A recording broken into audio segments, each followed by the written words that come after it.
عباس جس طرح ہم نے ہمارے لاسٹ ایپیسوڈ میں بات کی کہ جناب موسیٰ علیہ السلام کی بات کی، تو میرے ذہن میں یہ آتا ہے کہ جناب موسیٰ علیہ السلام عباس صرف 40 دنوں کے لیے اپنی قوم سے دور گئے، ٹھیک ہے؟ بالکل. ان 40 دنوں میں ہم یہ دیکھتے ہیں کہ ان کی قوم گمراہ ہو گئی.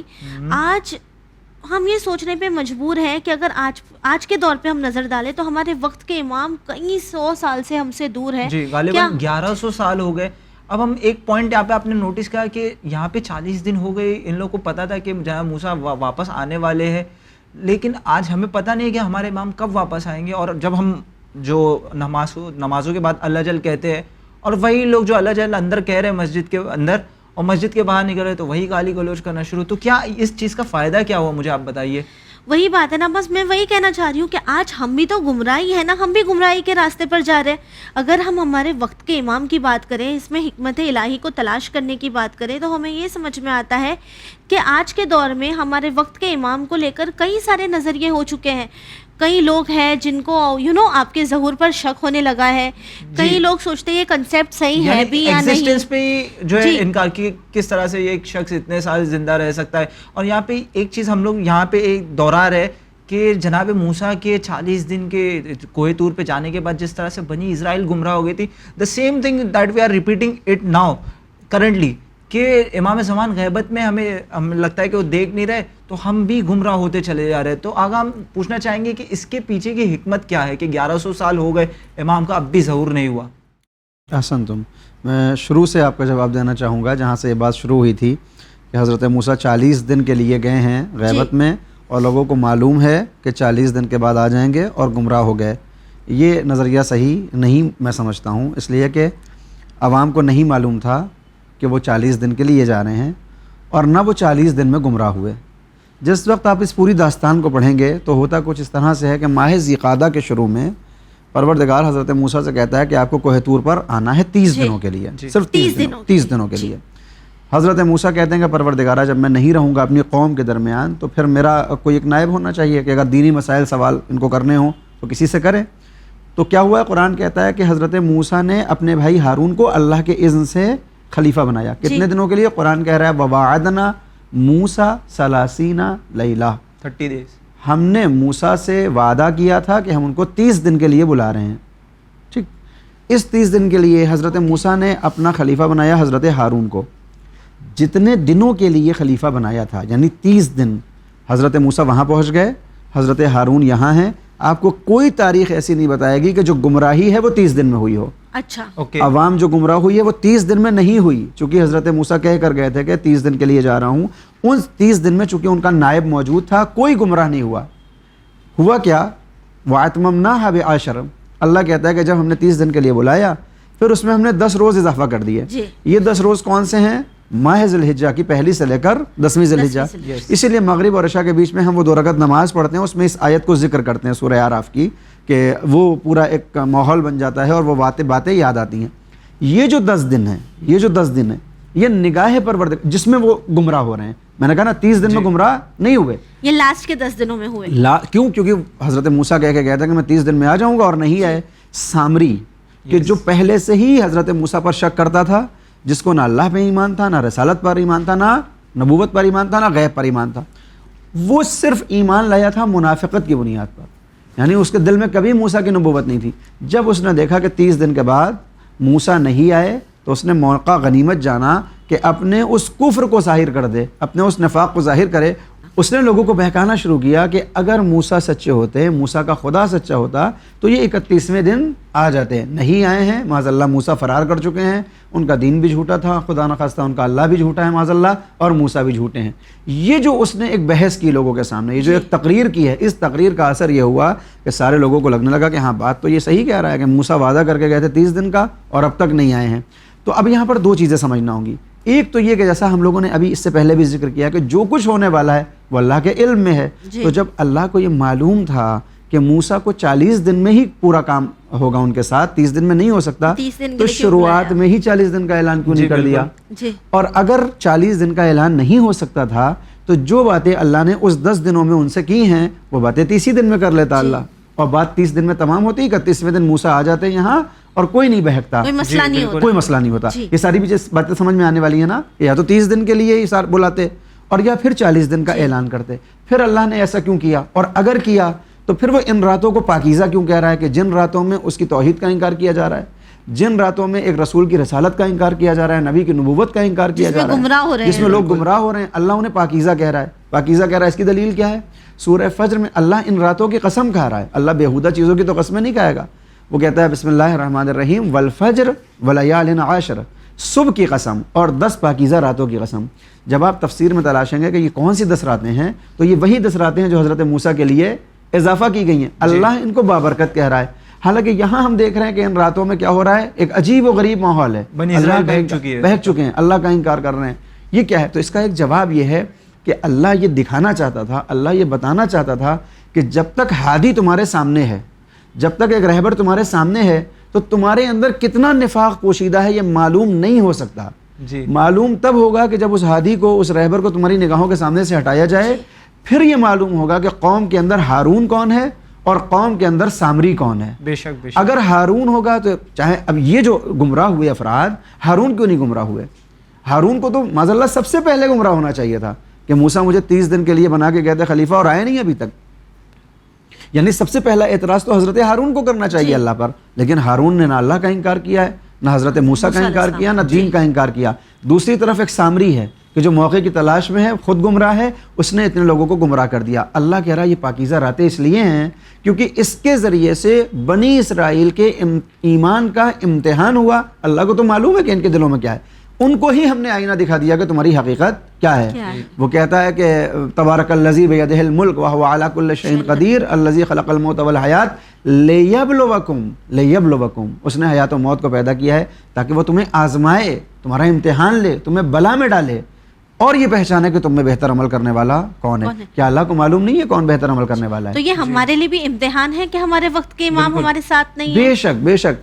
اب اسی سے ہمیں یہ معلوم ہوتا ہے کہ یہ جو دور ہوگا غیبت کا, جیسے بنی اسرائیل کے لیے صرف 10 دن کا دور تھا کہ پوری قوم گمراہ ہو گئی, امام آخر کو پردہ غیب میں بھیجا جائے گا. بظاہر ہمارا ان سے کوئی کنیکشن نہیں ہے, جیسے موسیٰ کے ساتھ کوئی کنیکشن ان کی قوم والوں کا نہیں تھا, لیکن بیچ میں ہارون تھے. بیچ میں ہارون تھے. ہو سکتا ہے آپ کہیں گے وہ تو 30 دنوں کے لیے تھے, 30 دن کے لیے خلیفہ تھے, لیکن ان 10 دنوں میں آپ نہ مانیں ان کو خلیفہ, مگر ایک ایسا انسان تھا جو ذریعہ بن سکتا تھا کہ ہم اپنے ایمان کی حفاظت کرتے رہتے, کہ موسیٰ آتے تو ہم اس طرح سے گمراہ نہ ہوتے. میں کہہ رہا ہوں 30 دن تک کوئی گمراہی نہیں ہے, 30 دن تک ہارون امام ہے, لوگوں کے سامنے ہے.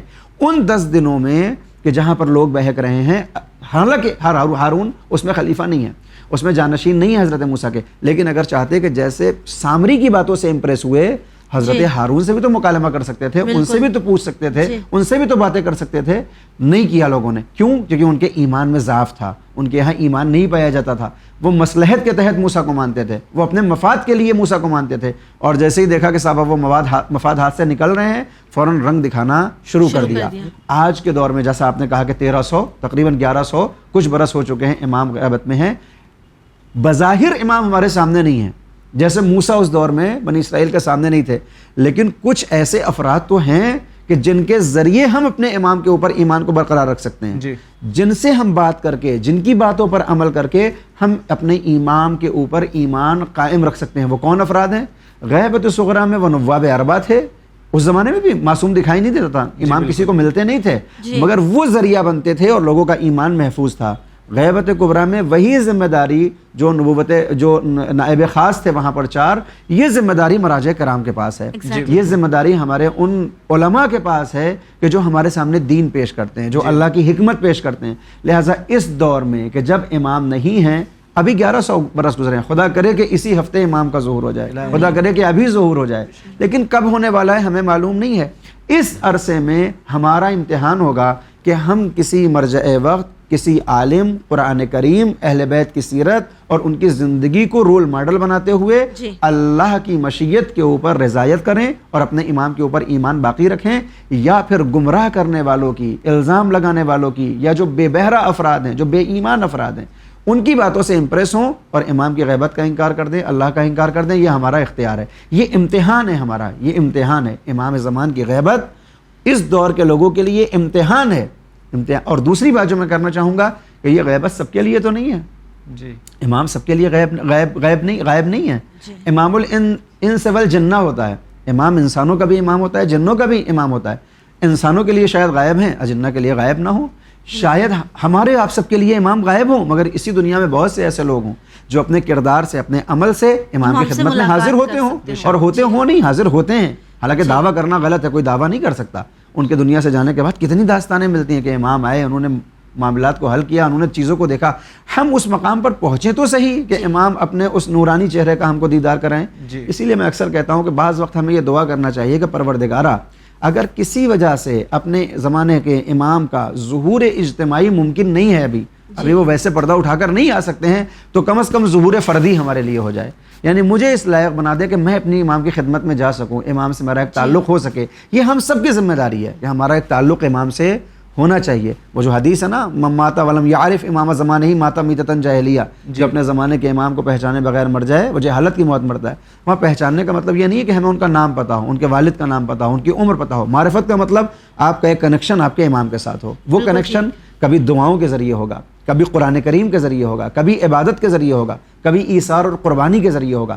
جب ہم راہ خدا میں آئیں گے، اپنے زمانے کے امام سے لو لگائیں گے، تو امام کا ایک کنیکشن ہمارے ساتھ بنے گا، اور یقیناً بنے گا اور بنتا ہے. جی بالکل. یعنی ہم یہ کہہ سکتے ہیں کہ اس کے پیچھے یہ حکمت یہ ہے کہ جس طرح سے یہ 10 دن کی جناب موسیٰ کی غیبت نے بنی اسرائیل کے چہروں پہ سے نقاب ہٹا دیا، اسی طرح سے امام زمان کی جو غیبت ہے وہ آج کے جو ہمارے اس چھپے ہوئے منافق ہیں ان کے چہرے پہ سے نقاب ہٹا رہے ہیں. نقاب ہٹ رہی ہے. آپ دیکھیں نا ماحول کیا ہے.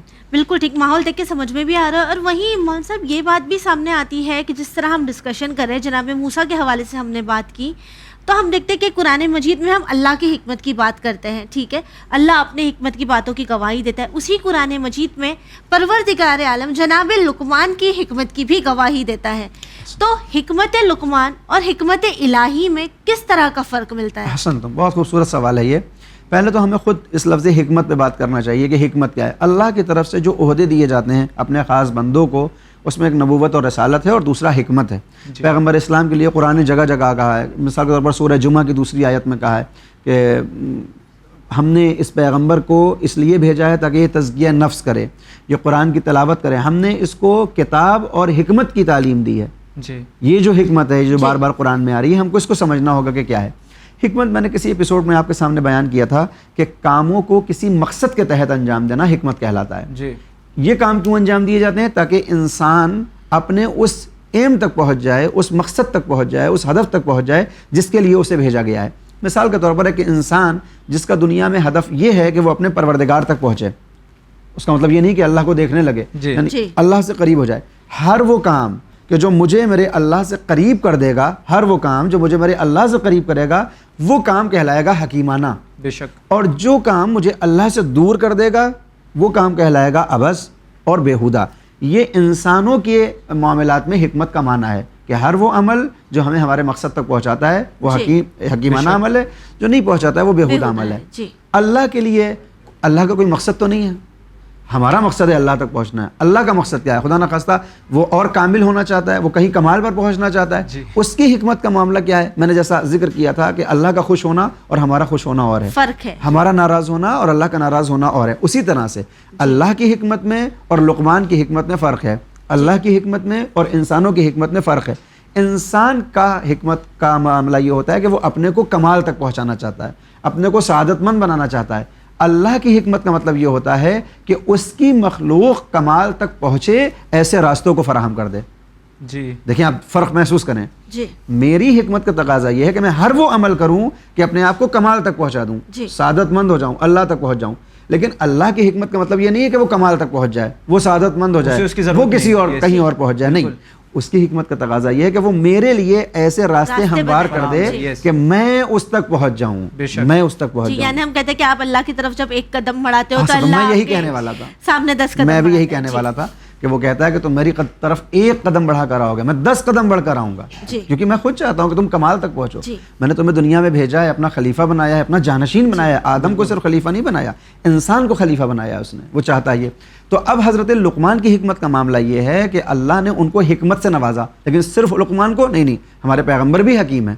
ہم حکیم لقمان سمجھتے ہیں کہ خدا نخواستہ ان کو جڑی بوٹیوں کا علم آتا تھا اس لیے ان کو حکیم کہتے ہیں. نہیں، ایک معنی یہ ہے کہ ان سے باتیں کرتی تھیں جڑی بوٹیاں اور وہ علاج بتاتے تھے. لیکن حکیم کا مطلب یہ ہے کہ اگر وہ کسی کو کڑوی دوا دے رہے ہیں اگر کسی کا وہ معالجہ کر رہے ہیں تو اس لیے نہیں کہ آپ کا ذائقہ خراب ہو، وہ اس لیے تھا کہ تاکہ آپ فلاح و بہبود پائیں، آپ کا جسم صحیح و سالم ہو، مقصد کے تحت آپ کا منہ اتفاق جو ہے وہ کڑوا کر رہے ہیں جڑی بوٹیوں سے، اور اس طرح سے انہوں نے بہت سے کام کیے ہیں. تو یہ حکمت ان کے پاس ہے کہ لوگوں کو ہدف تک پہنچانے کے لیے وہ کاموں کو انجام دیتے تھے. اللہ کی حکمت یہ ہے کہ وہ ایسے راستے ہموار کرے کہ انسان کمال تک پہنچے. حضرت لقمان اس طرح کے امور کو انجام دیں کہ ان کے ماننے والے اللہ سے قریب ہو جائیں. لہٰذا اب آخر میں یہ کہوں گا کہ اللہ کی حکمت میں اور میری حکمت میں بنیادی فرق یہ ہے کہ میں ہر وہ کام کروں جو مجھے اللہ سے قریب کر دے. اگر میں نے کیا تو میں حکیم ہوں، اور اگر نہیں کیا تو میں حکیم نہیں ہوں. اللہ کی حکمت کا تقاضا یہ ہے کہ اپنے تک آنے کے لیے وہ راستے فراہم کر دے، پھر میرا اپنا اختیار ہو کہ میں کس راستے پر جاؤں. پروردگار اپنی ذمہ داری کو ادا کر رہا ہے، ہم کو اپنی ذمہ داری کو ادا کرنا ہوگا. جی اس کا ایگزامپل ہم یہ لے سکتے ہیں کہ مثال کے طور پہ مجھے CST آنا ہے اور میں وراٹ ٹرین میں بیٹھ جاؤں تو میرا جو ہے ہدف ہی نہیں ہے کوئی چیز ابس میں ہو رہی ہے، بلکہ اس وقت میں حکیم کہلایا جاؤں گا جب میں اپنے کام کی طرف جو ہے CST کی ٹرین میں بیٹھوں گا تب میں حکیم کہلاؤں گا. Is it correct? بہت خوبصورت، بہت خوبصورت. جی جی ایڈمنسٹریشن کا کام ہے ٹرینوں کو کھڑا کر دینا. جی کس ٹرین میں آپ بیٹھیں گے؟ ایسا نہیں ہے کہ اگر آپ CST والی میں بیٹھ گئے تو یہ بےہودہ ٹرین کھڑی تھی، نہیں، دوسروں کے لیے یہی ٹرین ہدف مند ہے، ان کو وہیں جانا ہے. آپ کے لیے یہ نہیں تھی، آپ کے لیے دوسری تھی، اختیار آپ کو تھا کہ آپ اس میں بیٹھ رہے ہیں یا اس میں بیٹھ رہے ہیں. اگر آپ اپنی صحیح ٹرین میں بیٹھے ہیں تو آپ حکیم ہیں، جیسا آپ نے کہا. بالکل صحیح، بہت خوب. جی بالکل. اور یہ ایک سوال بنتا ہے کہ اکثر ہماری سوسائٹی میں یہ جو ہے لوگ سوال اٹھاتے ہیں کہ اچھا کیا تو اللہ نے کیا اور برا کیا تو بندے نے کیا، تو یہ اس روش کو اختیار کرنا کیسا ہے، کیا یہ صحیح ہے؟ ہاں دیکھیں، یہ جملہ ایک حد تک ٹھیک ہے مگر پوری طرح سے ایسا نہیں ہے. جو کچھ کیا اچھا ہے تو اللہ نے کیا ہے، برا کیا ہے تو انسان نے کیا، یہ ایک حد تک بالکل صحیح ہے. کیونکہ ہمارا عقیدہ یہی ہے کہ اللہ کبھی کوئی برا عمل نہیں کرتا، اللہ کسی کا برا نہیں چاہتا. دیکھیے کوئی بھی انسان کسی کا برا کیوں کرتا ہے؟ تین چیزیں ہوتی ہیں. ایک اسے پرسنل کوئی دشمنی ہوتی ہے، ایک یہ کہ آپ کا برا کر کے اس کو فائدہ ہوتا ہے، تیسرا یہ کہ آپ کا برا کر کے اسے خوشی ہوتی ہے، اسی لیے کوئی کسی کا برا کرے گا. میں خدا نخواستہ آپ کے لیے برائی کے راستے اگر ہموار کروں گا، آپ کے کو گرانا چاہوں گا یا آپ مجھے گرانا چاہیں گے، تو یہی تین مقصد ہیں کہ یا تو آپ مجھ سے دشمنی کرتے ہیں، یا آپ مجھ کو گرا کے خوش ہو رہے ہیں، یا پھر یہ ہے کہ نہیں، میرے گرنے سے آپ کہیں اوپر چلے جائیں گے. اللہ کے یہاں تینوں نہیں ہیں. اللہ کسی کا برا کر کے کہاں پہنچ جائے گا؟ اللہ ہم کو گرا کے کیسے خوش ہو سکتا ہے جبکہ اس نے ہمیں اس کائنات میں بھیجا ہے؟ لہٰذا اس نے چیزوں کو فراہم کیا، ہم جب استعمال غلط کرتے ہیں تو وہ ہمارے لیے بری ثابت ہو جاتی ہیں. اچھا اگر ہم اس کو استعمال کر رہے ہیں تو اللہ کی طرف نسبت اس لیے دیتے ہیں کہ اگر وہ ایسا نہ کرتا تو ہم اس مقام تک نہیں پہنچ سکتے تھے. لیکن اگر برے مقام تک پہنچے ہیں تو اللہ نے اس چیز کو ہمارے لیے اس طرح سے پیدا نہیں کیا تھا کہ ہم برائی تک پہنچیں. بالکل ویسے ہی کہ اگر میں چھری کے اوپر دھار رکھوا کے آیا ہوں، آپ گھر میں اس چھری کو، چاقو کو لے کر آئے، آپ نے پھل کاٹا، فائدہ آپ کو ہوا، لیکن کہا جائے گا کہ صاحب مولانا صاحب نے دھار کروائی تھی اس لیے یہ پھل اچھے سے کٹ گیا، تو تعریف میری ہوگی. لیکن اگر اس چاقو سے آپ نے اپنی انگلی کاٹ لی تو کوئی بھی عقل مند مجھے برا نہیں کہے گا. کیوں نہیں کہے گا؟ کیونکہ جو نقصان پہنچا ہے وہ آپ نے اپنی ذات سے پہنچایا ہے. میرا مقصد اس کو لانے کا یہ نہیں تھا کہ آپ اپنا ہاتھ کاٹ لیں، میرا مقصد یہ تھا کہ آپ اس سے پھل کاٹیں. پروردگار نے بھی اس کائنات میں جو کچھ بنایا ہے ہماری خیر خواہی کے لیے بنایا ہے، ہماری بھلائی کے لیے بنایا ہے، ہماری اچھائی کے لیے بنایا ہے. اگر اس کو ہم اچھائی میں استعمال کرتے ہیں تو کریڈٹ بہرحال اللہ کو ہمیں دینا پڑے گا. لیکن اگر برائی میں استعمال کر رہے ہیں تو پھر ہمیں یہ نگاہ ڈالنا پڑے گی کہ یہ ہم نے کیوں کیا اور یہ برائی ہمارے سامنے کیوں آئی. یعنی انسان اپنے کیا بولتے ہیں افعال کے بدولت جو ہے خود کو ہلاکت میں ڈالتا ہے. Allah is not responsible for that. جی بالکل ٹھیک. جس طرح آپ نے کہا کہ ہم جو برا کرتے ہیں اس کے لیے ہم خود رسپانسبل ہوتے ہیں، لیکن جیسے کہ ہم چاہتے ہیں کہ وہ تو پروردگار عالم ہے، وہ جو چاہے بدل سکتا ہے. ٹھیک ہے، آج کے اگر ہم حالات پر نظر ڈالیں، معاشرے پر نظر ڈالیں، تو ہمیں یہ دیکھنے کو ملتا ہے مولانا صاحب کہ اگر ہم رخ کریں پیلسٹائن کا، غازہ کا، عراق کا، سوڈان کا، ایسی کئی ساری جگہیں ہیں جہاں پر مظلوموں کو قتل کیا جا رہا ہے، چھوٹے چھوٹے بچے ہیں جن کا خون بہایا جا رہا ہے. آج ظلم اس حد تک بڑھ گیا ہے کہ ہم ان ویژولز کو دیکھ بھی نہیں سکتے. اس طرح جو کھلے عام قتل ہو رہا ہے، ہم دیکھتے کہ اس قتل پر کوئی روک نہیں لگا پا رہا ہے، کوئی اس کے خلاف پوری طرح سے آواز تک نہیں اٹھا پا رہا ہے. اگر ہم سوشل میڈیا پر پوسٹ بھی ڈالتے ہیں تو اس کو ٹریک کر کے نکال دیا جاتا ہے. ٹھیک ہے، اب وہ اللہ جس کے کن پر دنیا قائم ہے، ہم اکثر قرآن میں کہتے ہیں نا، اور ہم کافی بار سوشل میڈیا پر پوسٹ بھی دیکھتے کہ اللہ اگر بی کہے تو وہ چیز ہو جاتی ہے، کن فیکون پر پوری دنیا قائم ہے. تو اللہ کا وہ کن، ان چیزوں پر کیوں کوئی روک نہیں لگاتا؟ اس کے پیچھے کیا حکمت ہو سکتی ہے؟ دیکھیں آپ کے سوال میں ہی آپ کا جواب پوشیدہ ہے. آپ نے جو سوال کیا اور اس میں ایک بات کہی ہے کہ ہم اگر سوشل میڈیا پر کچھ ڈالتے ہیں تو لوگ روک دیتے ہیں. اس کا مطلب یہ اللہ نہیں کر رہا ہے, یہ جو کچھ ہو رہا ہے یہ لوگ کر رہے ہیں, یہ ہمیں سمجھنا ہوگا. یہ جو کچھ برائیاں اس دنیا کے اندر پھیلی ہوئی ہیں, جو کچھ جہاں پر ظلم و تشدد ہو رہا ہے, جہاں بھی بچے قتل کیے جا رہے ہیں, اللہ نہیں کر رہا ہے, یہ لوگ کر رہے ہیں اپنے مفاد. احسنتم. اب میں اس کا جواب دوں گا. دیکھیں اللہ نے ایک قانون بنایا ہے, اس کے قانون میں سے ایک قانون یہ ہے کہ تم اس راستے پر جاؤ گے تو یہ ہوگا. اب آپ خود جا رہے ہیں تب بھی وہ کام ہو کے رہے گا, کوئی زبردستی آپ کو لے کر جا رہا ہے تب بھی کام وہی ہوگا. میں نے چونکہ اختیار یہاں پر دیا ہوا ہے اور میں کسی کو مجبور نہیں کرتا, میں سے مراد اللہ نے کسی کو مجبور نہیں کیا ہے.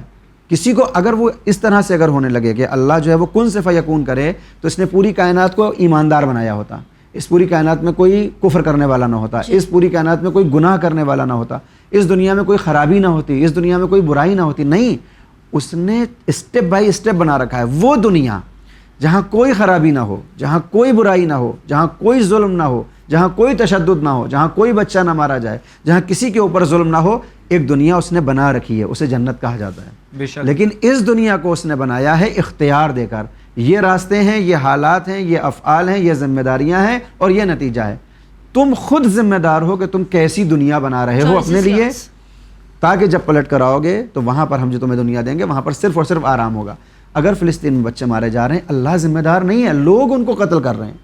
اگر آج ہمارے اس کے خلاف آواز اٹھانے پر لوگ پابندی لگا رہے ہیں تو اس میں اللہ ذمہ دار نہیں ہے, لوگ ذمہ دار ہیں. اب یہ اللہ کیوں نہیں کر دیتا ہے؟ تو اس کا جواب یہ ہے کہ اگر اللہ ہر عمل کو کن فیکون سے کرے گا تو یہ دنیا ہی جنت بن جائے گی, یہ دنیا جنت بن جائے گی. اور اگر دنیا جنت بن گئی تو پھر ہمارے اعمال و افعال کا کیا ہوگا, ہمارے اختیار کا کیا ہوگا؟ ہم تو مجبور ہو جائیں گے, اور جب مجبور ہو جائیں تو پھر وہی روبوٹ والی زندگی ہوگی, پھر انسان نہیں رہیں گے. لہٰذا اس نے, ہم کو لگتا ہے کہ بہت لمبا کھنچ گیا, 4 سال ہو گئے, 5 سال ہو گئے. آپ اللہ کی حکمت کے آئینے میں دیکھیں کہ اس کائنات کو کروڑوں برس سے اس نے بنا رکھا ہے. ابھی یہ کروڑوں برس رہنے والی ہے. جنت و جہنم کا نظام ہزاروں کروڑوں اربوں برس کا ہونے والا ہے. اس کے مقابلے میں یہ دنیا تو بہت چھوٹی سی ہے, کچھ نہیں. یہ 4-5 سال تو پلک جھپکنے کے برابر ہے. لہٰذا اس نے اس تھوڑی سی مدت میں اختیار دیا ہے, کرو جو کرنا ہے. جب پلک کراؤ گے, ڈھیل دے رکھی. قرآن میں خود کہتا ہے کہ ہم ظالم کو موقع دیتے ہیں, اور جب بس ایک حد آ جاتی ہے اس کے بعد ہم وہ پھندا کھینچ لیتے ہیں. کون بچا ہے؟ ہٹلر باقی رہ گیا, یا مسولونی باقی رہ گیا, یا آج کے زمانے میں دیکھیں صدام جیسے افراد جنہوں نے کتنے ظلم کیے, کیا وہ باقی رہ گئے؟